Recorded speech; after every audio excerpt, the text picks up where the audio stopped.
The Proverbs are wisdom literature, wisdom literature.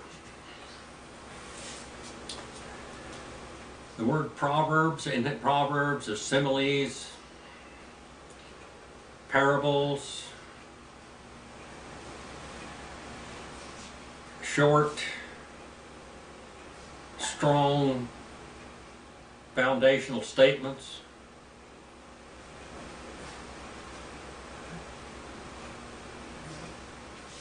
Each and every proverb can stand alone.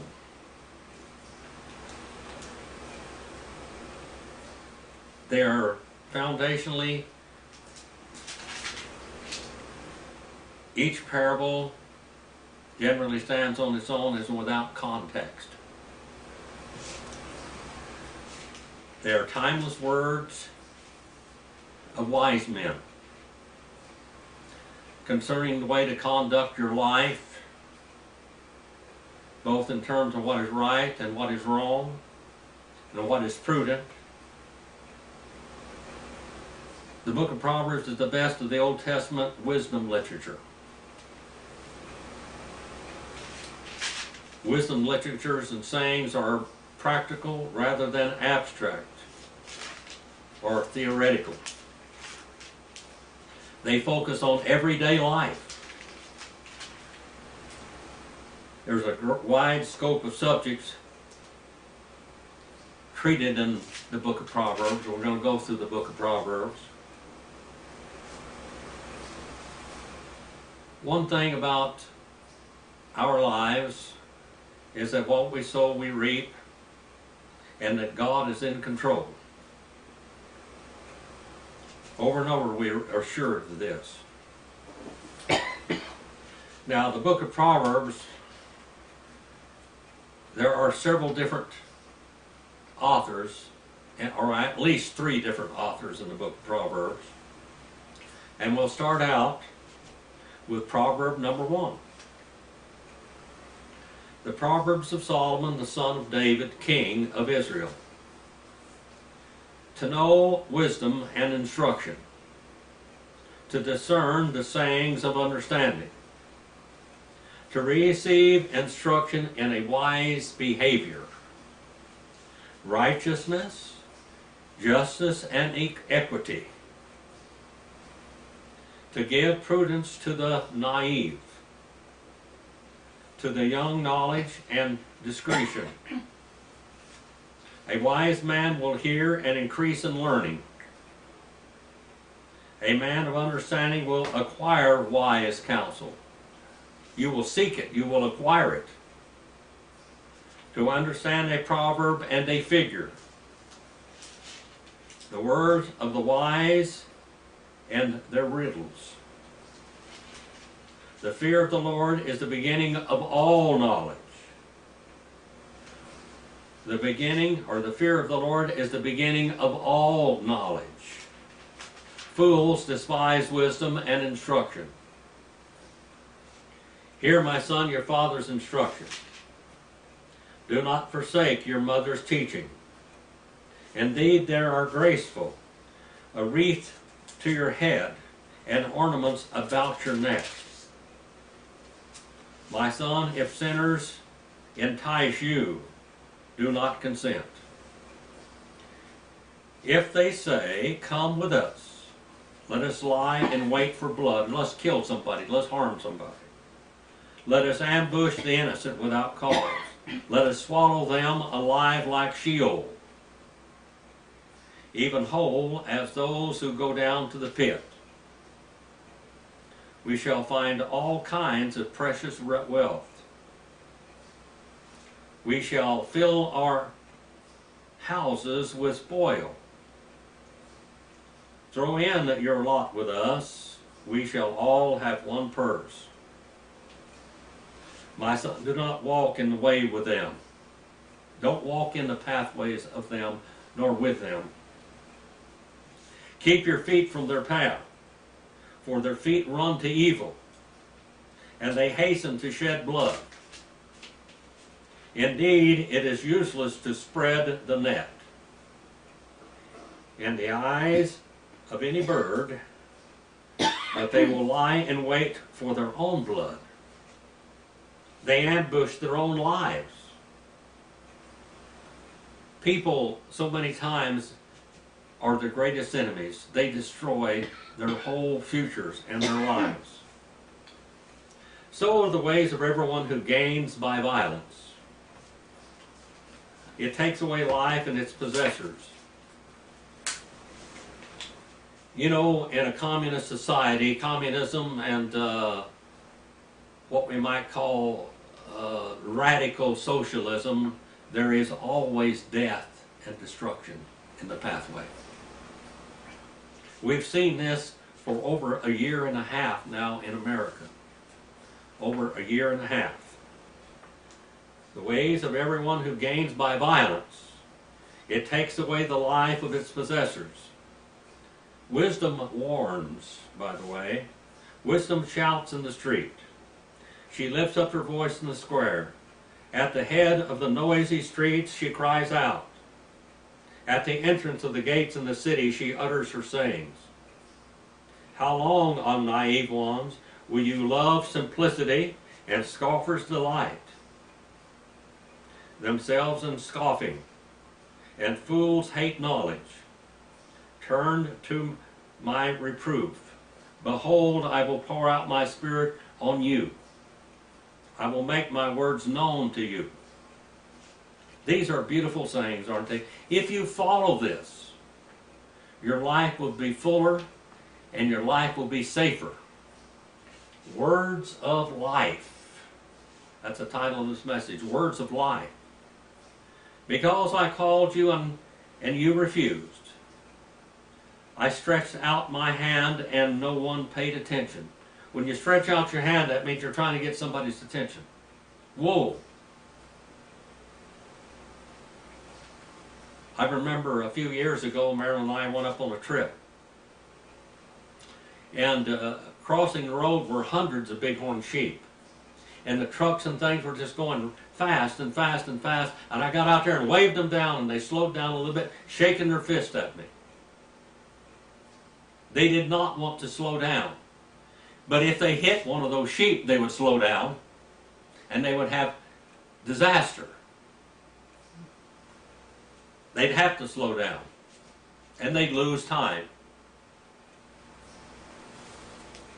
Many times up here, I put my flashers on when there's animals crossing the road and stuff, and people just run past me, and pretty soon you see them on the side of the road with a dead animal out there. Warnings, warnings, warnings. Because I called you and refused, I stretched out my hand and no one paid attention. And you neglected all of my counsel and did not want my reproof. I even will laugh at your calamity. The word for calamity in Greek is ouah. And Jesus said to the Pharisees and the scribes, ouah, woe, woe, woe, ouah. Ouah is also the scream of a demon when they met Jesus Christ. I will even laugh at your calamity. I will mock when your dread comes. When your dread comes like a storm, and your calamity comes on like a whirlwind. You know, a whirlwind, it will be really violent over there 100 yards away, and it won't be hardly any wind at all, no breeze here. But all of a sudden, here it comes into the yard and tears things up. Your dread comes like a storm. Your calamity comes like a whirlwind. I remember 5 or 6 years ago, we have our little cabin out here, and we had a barbecue pit out in front, which is pretty heavy, and we had a cast iron seat with wood panels in it. And we came back, and a whirlwind had come through here and picked that up and just threw it out there and broke it all up. Your calamity comes like a whirlwind when distress and anguish come upon you. And they will call on me, but I will not answer. They will seek me diligently, but they shall not find me. Because they hated knowledge, Some people hate knowledge. Children, when they get up to be teenagers, many times you'll try to tell them something. They'll give you the long face. They'll look the other way. They'll just act like you're so stupid. There is nothing stupider, more dumb, more stupid than a young man that will not listen to elders. There's nothing more stupid than that, than a young man or young woman that will not listen to their elders. Because they hated knowledge and do not choose to fear the Lord. They will not accept my counsel. They spurned all my reproof. So they shall eat the fruit of their own way. God is not mocked. Whatsoever man showeth that same thing shall he also reap, in the book of Galatians. So they shall eat the fruit of their own way, and be saturated with their own devices. That means filled up to the brim with all their own devices. For the waywardness of the naive shall kill them. Waywardness. What is a wayward child? A prodigal son, a prodigal daughter, a wayward child. Their waywardness of the naive shall kill them.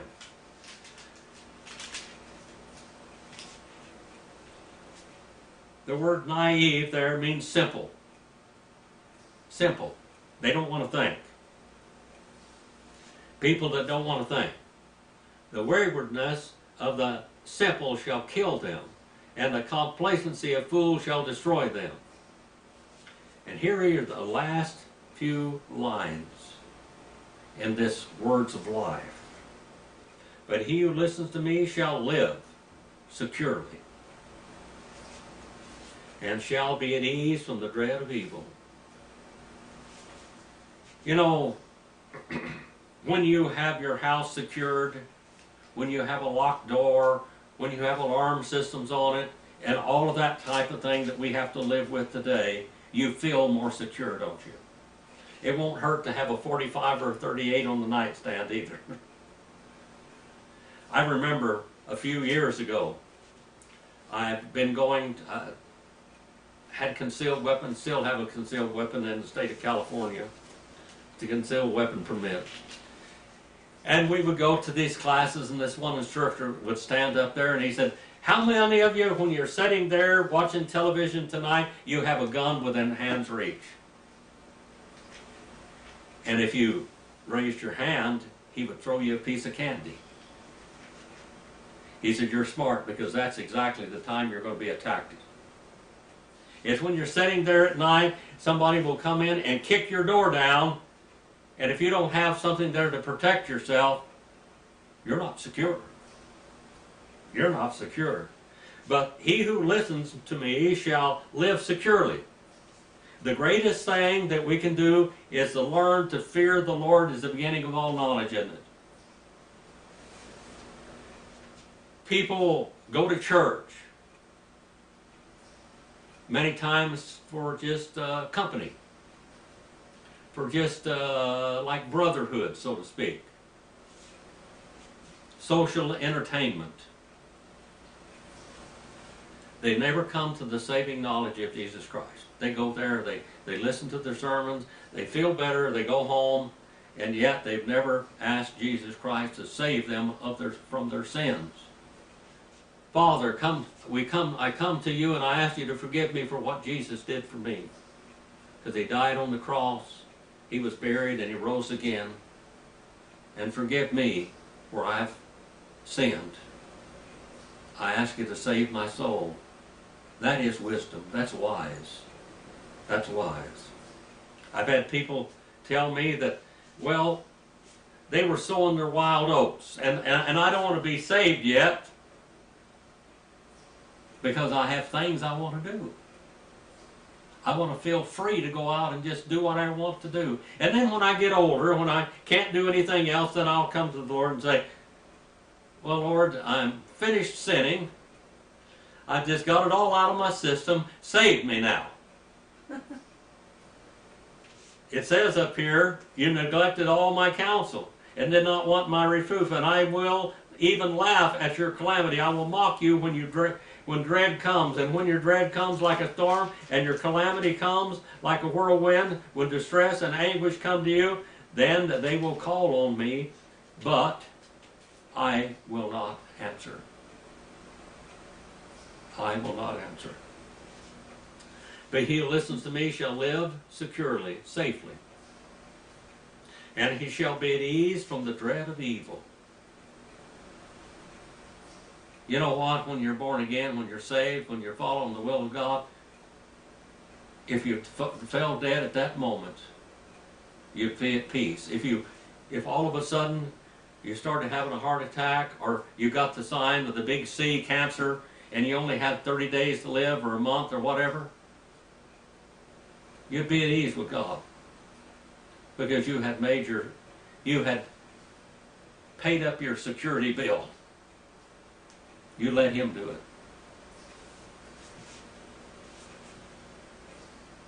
You had fire insurance. We have life insurance and fire insurance in Jesus Christ, both. And shall be at ease when the dread of evil come. Our Father, we send this little message out for your honor, for your glory.